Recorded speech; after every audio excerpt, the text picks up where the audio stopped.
Hey, I'm John Cannell, and today on Preppy Kitchen we're making some delicious flavor-packed meatballs. So let's get started. There are two ways to cook meatballs. You could pop them into the oven or you can pan fry them. I'm gonna show you both in these videos because I do both depending on my mood. If you're using the oven method, preheat to 400 so it's nice and hot. First off, we're gonna do some prep, starting with half an onion getting a nice chop. These meatballs are gonna be so delicious with a lovely texture, and there's a lot of flavor to pack in here. So I will not begrudge them the small amount of prep work we have to do. A nice little chop. Okay, set that aside. Half a cup or 40 grams of shredded parm, and it's always better if you can do this yourself as opposed to buying it pre-shredded. The pre-shredded kind is just covered with a really fine powder of cellulose so that it doesn't stick, and that's wood pulp. So extra fiber, but it doesn't let it kind of mesh in as well with the other flavors. All right. Half a cup or 40 grams. I have 4 cloves of garlic. You could give them a mince, but I'm tired of my fingers smelling like garlic, so I'm using a garlic press. So adding that right over the onions. And if you want more garlic, go ahead and measure with your heart. My heart is stinky and full of garlic. I'd also like a 1/4 cup of chopped parsley. If you have other herbs you'd like to add in here, have at it. I really like the subtle vegetal flavor of parsley. Just make sure it's flat leaf. The curly one is a little bit too substantial, I find. Okay. My prep work is complete, so we'll set this aside and grab a large mixing bowl. Into a large bowl, I'm adding 1 cup or 60 grams of panko breadcrumbs, 3/4 of a cup of milk. That ASMR, oh my gosh. Also adding in the parm. For the seasoning, you have a choice. You could do 2 teaspoons of Italian seasoning. You could add in some oregano, some thyme. You could do fresh, you could do dried, it doesn't matter. Just add what you enjoy. Never want to be prescriptive on the herbs because there is no wrong answer, unless you don't like cilantro, in which case you are the problem. I'm kidding. A teaspoon of salt and a teaspoon of pepper.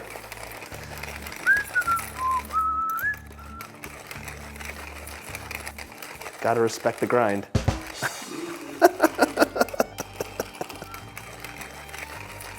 By the way, if you like my videos, there's 2 new recipes every single week, and I don't normally make horrible jokes.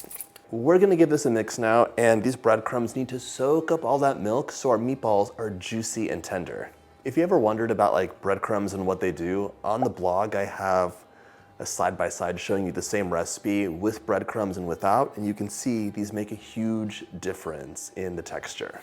Set this aside for 10 minutes. If you're doing the oven method, you really want to have a rimmed baking sheet lined with foil, and in either case, a triggered scoop should be at the ready. I'm gonna clean this up and we'll be back. After 10 minutes, crack an egg, plop that in, and we can add in the remaining ingredients. That's the parsley, the onion, and the garlic. There we go. Let's give that a stir. Ooh, you know what I like to add? I love adding lemon zest to my meatballs. So why not make my dreams come true? Zest 1 or 2 lemons inside, depending on how much lemoniness you like. This just gives it a really nice lift and pairs well with whatever herbs you add. The meatballs can feel a bit dull sometimes, so I love adding a little bit of citrus in. Lemon and garlic, amazing. Okay, stir this all in. Our meatballs need some meat, so we're gonna have a pound of pork and a pound of beef each. That's 450 grams. If you wanted to, you could definitely sub both of these out for turkey. Personally, in our household, we love turkey meatballs. However, if you are doing that, it has to be like the dark turkey meat, the fattier kind, not the breast. Absolutely not. Those would be rubbery meatballs. There's no fat in them. So we need to mix this up. I'm just gonna break this up really quickly a little bit with my spatula. And now you will use your clean hands to massage this together. You're not pressing it in. That would make a dense meatball. We want them to be really nice and tender, which is why we added the breadcrumbs. Claw-like motions, massaging. If you have texture issues, I'm sorry. Just wear gloves or have somebody else do this.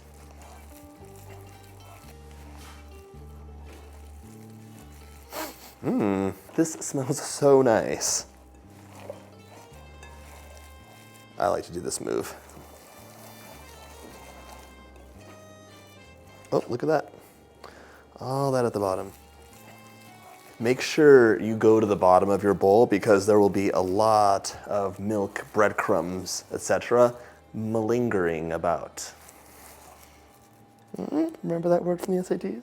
Okay, this looks nicely mixed. My hands need a wash right now, but we're ready to start scooping these out. So,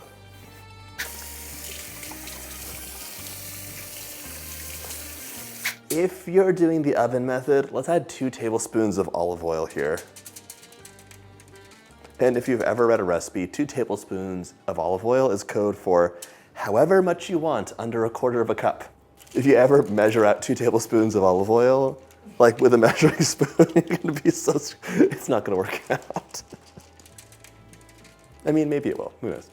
We're gonna divide the mixture into about 24 2-ounce meatballs. So just wanna see what my scoop does. Interesting. My meatballs are about this big. So place these 1 inch apart on the sheet, and it doesn't hurt to have some olive oil on your hands so they don't get so sticky.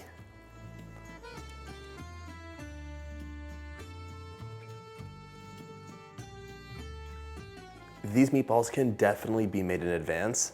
You could have them all prepped out and ready, just pop them onto a baking sheet, wrap tightly, and they're good for 24 hours. Or you can freeze them raw or freeze them cooked for up to a month.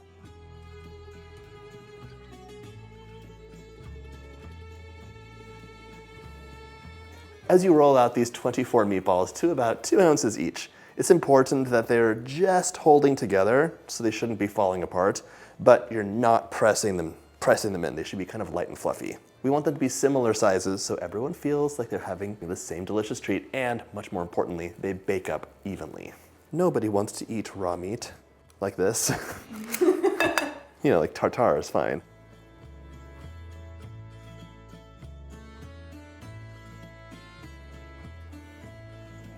You don't really need the triggered scoop if you can eyeball similar amounts, so I'm just putting it out there.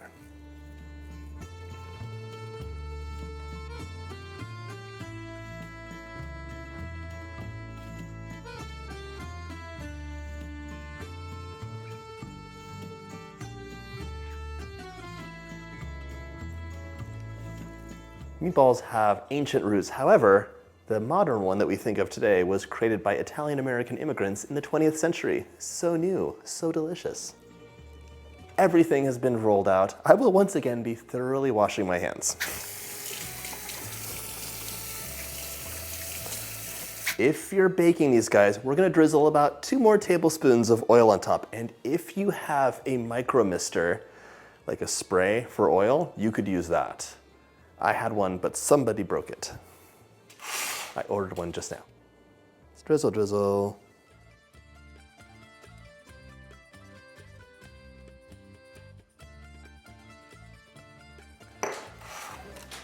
These guys are ready to go into the oven, 400 for 18 to 20 minutes. Then you can increase to a broil and broil for 1 to 3 minutes so they get a nice brown color. In the meantime, I'm gonna show you how to pan fry them. In you go. For baking halfway through, it's a good idea to flip all of your meatballs so they bake really nice and evenly. The hot metal will cook your meatball and get that darker color. If you're pan frying, grab about a 12-inch pan. We're gonna place that over medium heat. Everyone's cooktop is different, so know your instruments, but it's around medium. We don't want these to burn but be raw in the middle, so they have to cook a little bit slower than you might expect. We're gonna add a 1/4 cup of olive oil right now. Once your oil is nice and hot, you'll be able to tell because it's shimmering in the pan. We're gonna add our meatballs in batches. For this size pan, I would do about 6 at a time. Could you use a larger pan? It's difficult with the burner, like heating everything up really evenly, but it depends on the pan you're using. This oil looks nice and hot, so I'm going to add my meatballs in one at a time, carefully. Make sure to give them some space.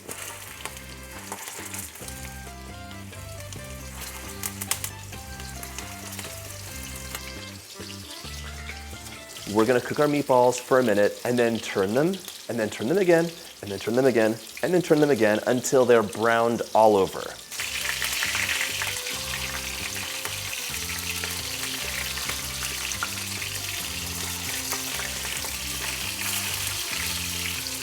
I like my meatballs like nice and darkened, but if this is taking on too much color, feel free to lower and adjust the temperature as needed. Okay, let's turn these again.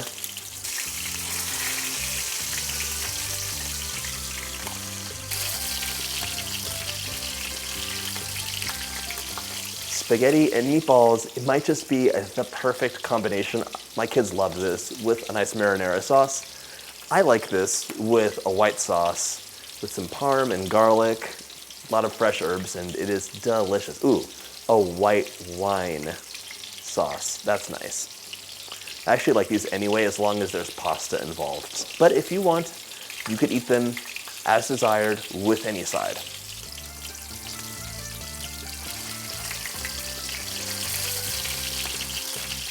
These are browned all over now, so I'm going to reduce the heat to medium-low and cover them. These need to cook through so that when you temp them out, the centers are at 165 Fahrenheit.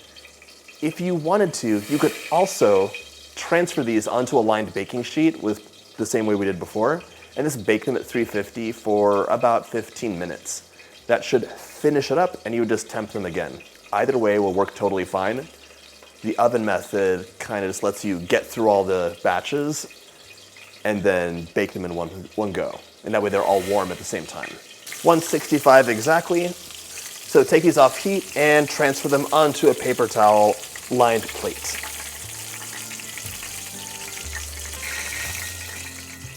Repeat this process until all of your meatballs are cooked.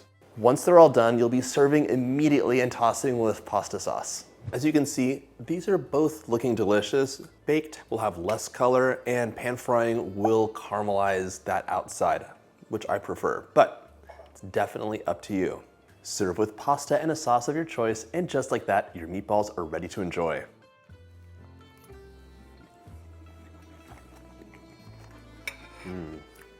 Those are delicious and so packed with flavor. And the texture is on point. They are not dense, they are juicy and perfectly cooked. I hope you get a chance to make this easy recipe, and if you like my videos, hit that subscribe button and check out my Italian playlist.